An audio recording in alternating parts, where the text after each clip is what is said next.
This is a reading of Brenda's blog titled, Accepting Your Sovereignty. Dear ones, many of you are discovering new interests or strengths, not necessarily because you want to, but because circumstances force you to do so. That last statement will frighten many, for 3D fears are highlighted with earth changes. The changes we of the universes speak of have more to do with your perceptions than the 3D promoted fear of change. Many of you respond that buying a home, pregnancy, or a new job is filled with joy. Such was only true in 3D to a certain extent. Even though the event might have been joyous, your 3D world made certain your joy was tinged with fear. What if I can't afford the house payments? What if I don't like being a mother or father? What if? Your new changes will initially continue your fears because you have been taught to feel or project fear, despite the joy attached to an activity. It will take a while for you to fully accept that change has always been part of your universal life and always will be. Now that you no longer depend on others telling you what you could or should feel, your joys will soon no longer be tinged with fear. Once you accept your true being, your universal power, there is no need to fear anything. Even though that last statement likely seems too good to be true, that is how you are evolving. Before your transition, you accepted the fears of your friends, community, and ancestors via your DNA, discussions, or reading materials. Fear touched every aspect of your life, covering your 3D joy with a layer of fear. Once you declare sovereignty over your being, your fears will dissipate, for it will no longer matter what others think of you or the limitations you might have once believed about yourself. You can no longer make mistakes because you will not be interested in actions that do not expand your being. Even though such was always true, your society trained you to believe otherwise. The difference now is your command of yourself. Perhaps you're contemplating a change of your community, school, or a relationship. In the past, you were trained to believe you might make a mistake, that you did not have all the information, that only those wiser and better than you could provide the assurance you required. New you does not care if an action does not turn out as originally wished, for you will merely flit to a new activity. You are no longer limited in scope or action, something you have never experienced while of the earth. Will you make mistakes? Maybe. But those mistakes will no longer be mistakes, but instead learning experiences.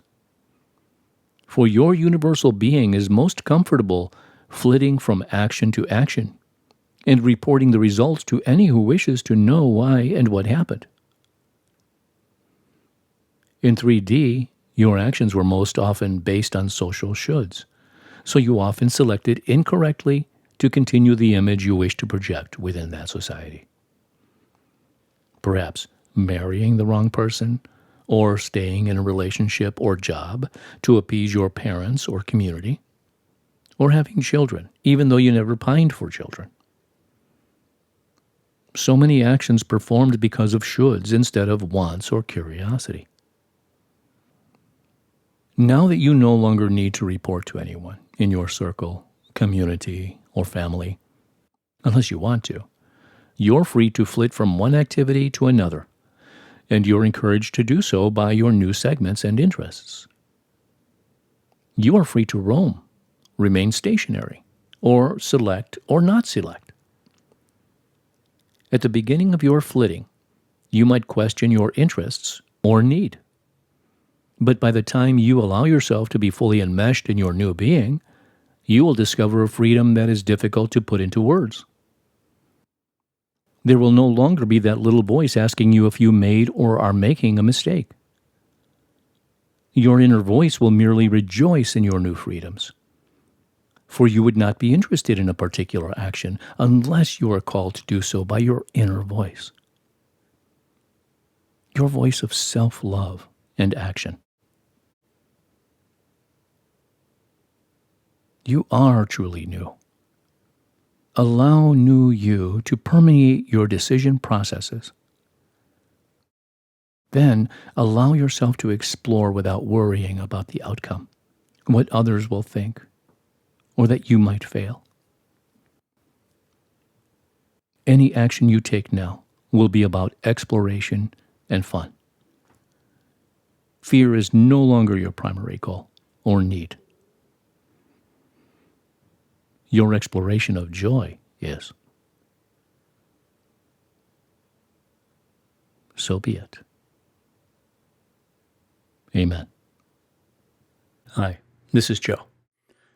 There was one line in particular near the end of this reading, and that was something, and I'll paraphrase, that you wouldn't be interested in something unless your inner voice called you to do so. Maybe another part of this reading stood out for you. I'm interested in knowing what that might be. But for the time being, it would really be nice to shine, wouldn't it?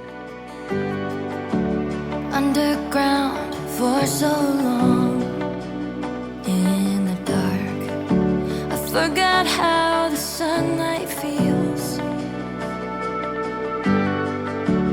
Hidden just out of reach, down below, waiting for time to reveal 100 new colors in me.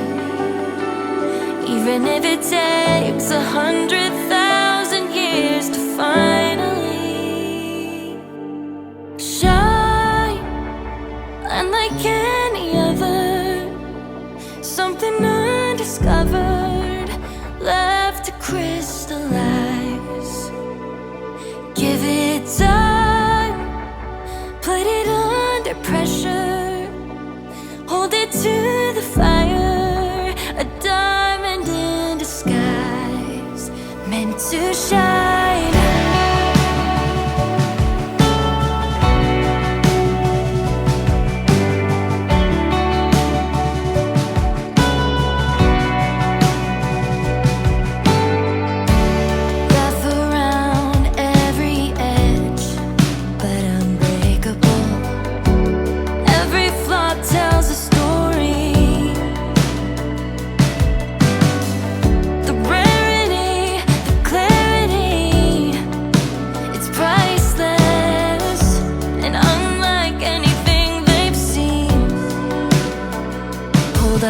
The surface from the dust, even if it takes 100,000 years, I'll be enough. Shine, unlike any other, something undiscovered, left to crystallize. Give it time, put it under pressure, hold it to the fire, a diamond in disguise, meant to shine. One of a kind, a timeless design, catching your eye. Shine, unlike any other, something undiscovered, left to crystallize.